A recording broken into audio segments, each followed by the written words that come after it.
Yorona Yannick Sako pour une nouvelle vidéo. J'aiguise et je polis des couteaux avec mes pierres japonaises. Vous savez, la dernière fois, je suis parti voir Louise et je me pose la question, parce que ça fait un petit moment, dans une ruche, il y a une reine et d'autres habitants. Alors, je me demandais, est-ce que, en fait, il y a une seule reine ou plusieurs reines? Salut Louise! Hey! Alors, attends voir. Un petit coucou. Je fais le... Bah, ça va bien. Attends, je fais le tour. Ben, comme tu vois, bon là je fais un petit brin de ménage à l'intérieur. Alors Louise, je vois que maintenant sur ta ruche, bah, en fait ça s'appelle une ruche. Ah. Mais je vois souvent une deuxième en fait, au-dessus. Alors oui. Un peu comme là. Voilà, un peu comme celle qui est là. Mm. Alors souvent en fait tu auras le premier étage. Et tout, ça sera ce qu'on appelle en fait le corps de la ruche. Ouais. Et c'est là en fait que tu vas avoir la vie, c'est là que tu vas avoir la matrice de la ruche. La matrice que j'appelle en fait la matrice de la ruche, c'est quoi? C'est là où en fait au centre, ici, tu vas avoir le noyau dur en fait de la ruche avec les œufs. Mm-hmm. Donc le couvain, qu'il soit ouvert ou fermé, c'est ici. Et sur le côté, tu vas avoir les cadres de rive. Eux, en fait, ils vont servir de réserve à la colonie. Et les étages, en fait, que tu vas voir superposés, généralement, en fait, ce sont les hausses à miel. Et quand on va être amené, en fait, à récolter, on va récolter dans les hausses, mais on va jamais toucher, en fait, aux réserves qui sont dans le corps, parce que c'est le garde-à-manger, en fait, de la matrice. La ruche principale. Exactement. C'est-à-dire qu'elle stocke sur le côté pour pouvoir nourrir le sang. Il faut absolument, en fait, qu'au niveau de la matrice du couvain, tout soit centré, en fait, au milieu, parce que c'est là aussi où est concentrée, en fait, la chaleur pour que le couvain puisse se développer correctement. Là, tu m'expliques, bon là, je vois à peu près une dizaine de cadres. Il y en a 10 exactement. Il y a 10, hein? Ouais, c'est ça. Là, tu me dis, il y a probablement, si j'ai compris, 2 sur les côtés qui servent De réserve, de réserve pour tes abeilles. Exactement.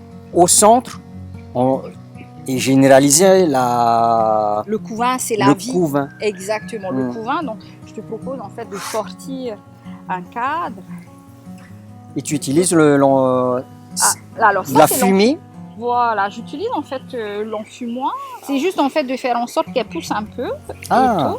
Voilà, et que toi en fait tu puisses ensuite manipuler tes cadres facilement, quoi, sans que tu te fasses piquer. Tu vois bien, j'ai du couvain ouvert. Est-ce que tu vois les larves, les espèces, voilà. Ouais, on voit bien les larves. Voilà, peut-être que nos amis en fait ne verront pas bien et tout, hein, mais ici Attends, on va essayer avec le téléphone.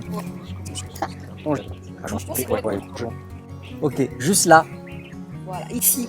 Là. Ouais. Spécifiquement en fait ici, elles vont venir ensuite operculer la cellule de la future ouvrière qui va naître en fait au bout de 21 jours. Ah. Ici on va parler en fait de couvain ouvert et ici on va parler de couvain fermé.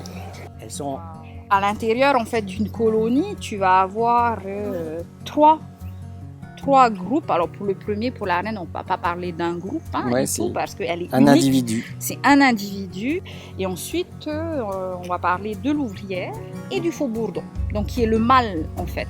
Alors dans une ruche, oui, je vais avoir une seule reine. Ensuite, je vais avoir des ouvrières. Le rôle principal en fait de ma reine, c'est de pondre. C'est Darwin en fait qui disait que c'est la fonction crée l'organe. Le bon Dieu l'a donné en fait d'un abdomen qui est beaucoup plus grand, qui va lui permettre justement d'aller poser son œuf au fond des alvéoles. Par contre, mon ouvrière, elle est multifonction entre guillemets. C'est-à-dire qu'elle va mettre 21 jours pour...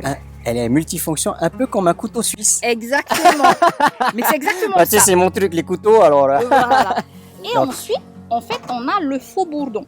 Ouais. Le faux bourdon, en fait, c'est le mâle. Là, je pense pas que je vais pouvoir t'en montrer. Pourquoi? Parce que on est en période, en fait, de Ariraro, comme je t'avais dit la dernière fois. On est en période de disette. Et il faut savoir une chose, en fait, c'est que le rôle principal du faux bourdon, c'est de féconder la reine.